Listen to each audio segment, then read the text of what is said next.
நண்பர்களே, நிறைய பேர் டிவிக்கே தொண்டர்களாக இருப்பீங்க, டிவிக்கே ரசிகர்களாக இருப்பீங்க, வெறியர்கள் எக்கச்சக்கமான பேர் இருப்பீங்க. பராசக்தி படம் ரிலீஸ் ஆச்சு, அது ஓடிச்சு ஓடலை. நானும் வீடியோஸ்லாம் போட்டேன், பராசக்தி ஃப்ளாப் ஆகிடுச்சின்னு சொல்லிட்டு. நோ ப்ராப்ளம், அது ஓடினாலும் விட்டுருங்க. ஒரு 4 நாள் ஆயிடுச்சு, சரிங்களா? இனிமேல் அதை பற்றி பேசாதீங்க. தியேட்டருக்குள்ளே போனால் தயவு செஞ்சு கத்தாதீங்க. டிவிக்கே நீங்கள் போகிற இடத்துலலாம் டிவிக்கேன்றீங்க. வேணாம், அந்த டிவிக்கோட மானத்தை வாங்காதீங்க. எதுக்கு இது வன்முறை தூண்டுற மாதிரி இருக்குது. நீங்கள் பண்ணுற ஒவ்வொரு செயல்களும் விஜய் அண்ணனுக்கு தான் கெட்ட பேர் ஆகுது, சரிங்களா?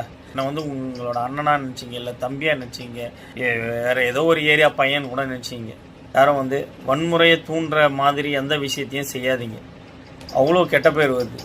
ஒரு 40-45 ஒரு லேப்டாப் கொடுக்குறாங்க. நம்ம கவர்மெண்ட்டில் கொடுத்த பொருள்னு சொல்லிட்டு சூப்பராக வச்சுருக்கலாம். அதை வச்சுருக்காம அது மேலே ஸ்டிக்கரை போட்டு ஒட்டி, விஜயோட ஸ்டிக்கர் போட்டு ஓட்டுறீங்க, அதை தின்னர் போட்டு அழைக்கிறீங்க. ஓகே, அதில் ஒரு சென்டரில் ஒரு லோகோ இருக்குது. அதாவது யாருக்குன்னா தெரியுமா?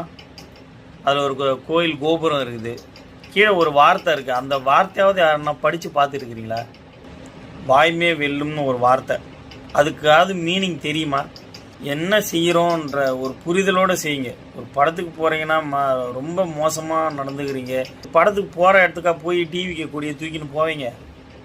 நீங்கள் பண்ணுற அராஜகத்தை பார்த்து வேறு கட்சியிலேருந்து அதே மாதிரி பண்ணுறாங்க ஒரு சிலர்லாம். தப்பு. அதுமாரி அந்த மாதிரி வன்முறை இல்லை ஈடுபடுற செயல் மாதிரி எதுவும் செஞ்சிடாதீங்க. விஜய் என்ன சைலண்ட்டாக தான் இருப்பார். அவர் சும்மா உங்களுக்கு அட்வைஸ் பண்ணிலாம் இருக்க மாட்டார்.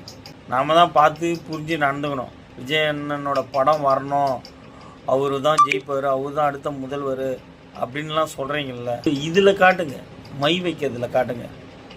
அதுக்கு ஃபஸ்ட்டு பொறுப்புணர்ச்சியாக இருங்க. வரவங்க போகிறவங்களாம் திட்டிட்டு போகிறான் தற்குறிகள்னு. கொஞ்சமாவது ரெஸ்பான்சிபிலிட்டியாக இருங்க. படத்துக்கு போகிறீங்கன்னா படம் மட்டும் பாருங்கள், அதோட கருத்தை சொல்லுங்கள். பிடிக்கல, முடிஞ்சு போச்சு. கண்டதெல்லாம் பேசுகிறீங்க, அசிங்கமாக காதெல்லாம் கருகிற மாதிரி பேசுகிறீங்க. நம்ம இப்படி போகிறதுனால தான் நடிகர் பின்னால் போகிறானுங்கன்னு சொல்லிட்டு நம்மளை ரொம்ப கேவலமாக பேசுகிறாங்க. கொஞ்சம் ரெஸ்பான்சிபிலிட்டியாக இருங்க.